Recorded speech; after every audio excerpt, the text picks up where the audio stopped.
What that has basically shown is that the value of the dollars, the US dollars, has declined dramatically. So if you're going to put a dollar in your drawer and leave it there, it's going to be worth less and less and less. So the question is, why would my friend physically possess this piece of gold, or even crazier, this piece of gold?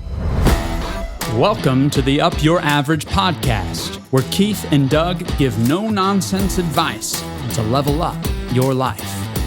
So buckle up and listen closely to Up Your Average.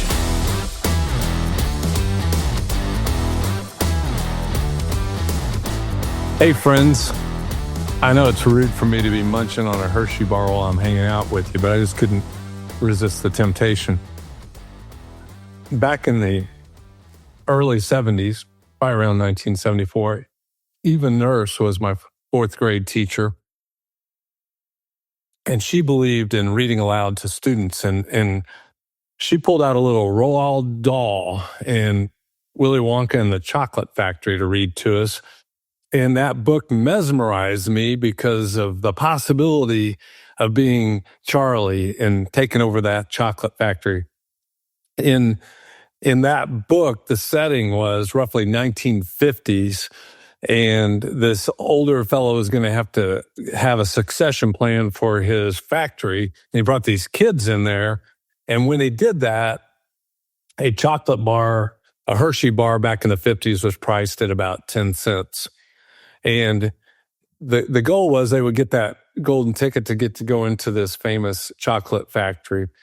But if we skip forward and say that the golden ticket is the ticket to understanding of gold and how it works in our economy, that's what I wanted to kind of spend some time talking with you about. So if you go from 1950, that a Hershey bar was about a dime, 1970, that same Hershey bar was about a dime. Then 1980, it cost you about 25 cents. And then today in 2025, when I bought that, it was $1.69. The cost of the Hershey bar seems like it went up, but it did not go up. The value of our money has dropped. It stayed relatively stable between 1950 and 1970, and then inflation just took off. And so what I want you to understand is gold has been used as money in the U.S. for a long time, all the way back to our founding. Money needs to be something that's scarce, valuable, and easily transferable, and gold fit that bill for many people. In U.S. history, we started with that kind of idea that it was used as an exchange mechanism. And then in April of 1933, we had just come from the crash of 1929 into the Great Depression. President Roosevelt, by executive order, made gold an illegal thing for U.S. citizens to own. And on May the 1st, 1933, if you had gold, you had to turn it in to the U.S. Treasury at the Federal Reserve, and they would give you $20.67 an ounce for your gold. And I want to stop there for a second and give you an idea of an ounce of gold. So this chocolate bar here isn't really a chocolate bar. I was just giving you an idea of the magnitude of gold and how it works. And so inside this package is an American Eagle, which this is a 1 ounce American Eagle. This 1 ounce American Eagle, if it was a coin back in 1933 and I had to give it back to the U.S. government, they were going to give me $20.67 for it. Okay? And I wanted to just show you the transportability of gold by how small that is relative to this Hershey's thing. A friend loaned me this to use for this show today. So they also loaned me this. They were very generous. This is a 10-ounce gold piece. And if you look at this 10-ounce gold piece relative to the Hershey's bar, you could probably get almost 3 of these, or 30 ounces in the size of a Hershey package.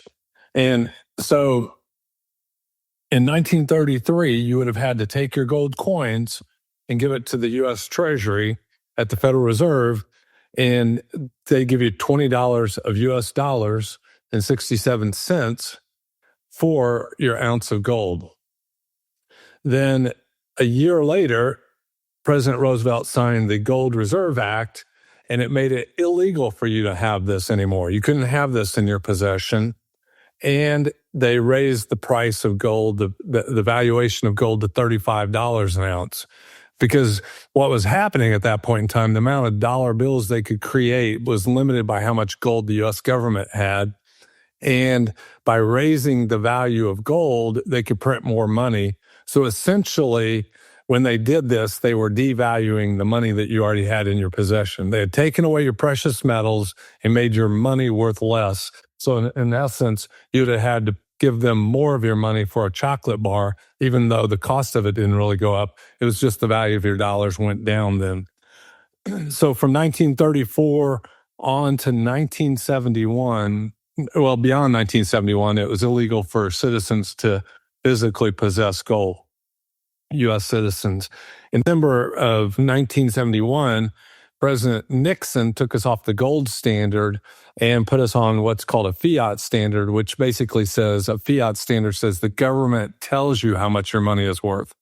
In other words, your money is not backed by anything.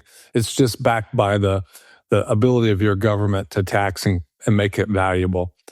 And that happened in December 31st of 1971. It shook up the world economies because the world kind of leaned into the U.S. and the fact that we went off the gold standard was traumatizing to the world economies at that point in time.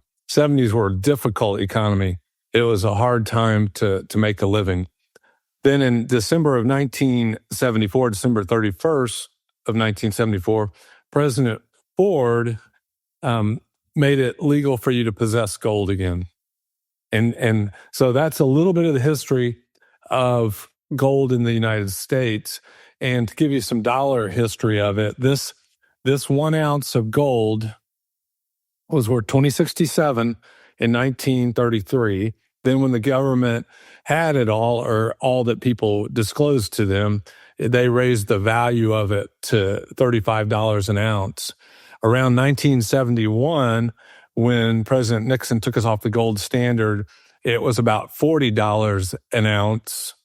And then with the resulting inflation of that and other decisions that were made in 1974, this would have gone up in value to 185 US dollars to buy this thing. In 1980, this, which was the most recent peak before now, this same coin would have cost you $850.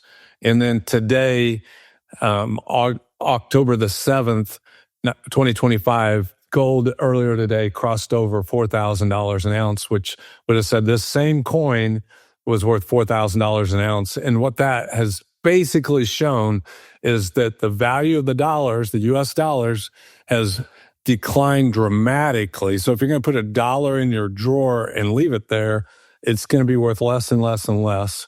You might have experienced that if you traveled to Mexico 20 years ago and then wanted to take that money back with you to Mexico, you would have seen that same devaluation. So the question is, why would my friend physically possess this piece of gold, or even crazier, this piece of gold? And the reason one might physically possess it historically, one is a distrust of the local government system. If you say lived in Venezuela where the currency is worth basically nothing and you needed to have an exchange, having something that is universally accepted as value is much more palatable to people than to just have the local currency. That's a reason. It's easy transfer. If this was mine, I could give it to Amanda and nobody would even know other than you guys watching that this transfer took place, and it's not trackable. It's just like the coins in your pocket are not trackable of the transfer of that money.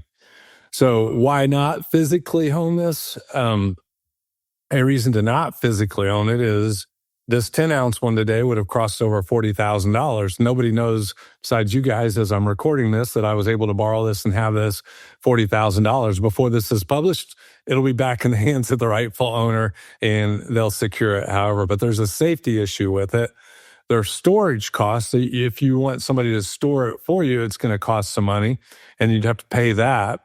It's difficult transporting this. I was reading on the TSA yesterday what I'd have to do if I jumped in an airplane with this, and you have to give them some advance notice and give them the idea of how you got this and it came into your possession, what you're going to do with it.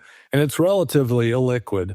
And when I say it's relatively illiquid, let me show you the history of the U.S. Dollar valuation of gold here. If you look at the history of this, it goes nowhere for long periods of time. This goes all the way back to 1925. Goes nowhere. The blue line is the real valuation, and the orange line is that affected by inflation. And so the blue, you can see this peaking of the value of gold back in the 70s and into the 80s. And then the most recent rallies of gold, you can see that going on there. But then if you put the inflationary value of it there, you can see that today the inflationary value of gold is hit an all-time high. And so today, that's what gold has done in a historical basis. But notice the angles here, that the angles are exact same angle up as the angle down. And so gold historically doesn't go anywhere for long periods of time until it spikes. But then when it spikes, you'll see that it comes right back down on the same angle. So that's the sharing of that for you. So then that's the picture of gold and why you might not want to physically hold it for too long, because if it spikes up and it hits one of those peaks, you're going to have to act quickly with it to get it transferred. Not only that, you have to pay with physical gold. You don't have ordinary capital gains rates. You have to pay a collectibles tax rate, which basically treats your gains, your long-term gains on gold as ordinary income. It's treated as ordinary income until you get into the marginal tax bracket of 32%. And then once you cross over into the marginal tax bracket of 32%, then the maximum tax rate on your gains on collectibles is 28%.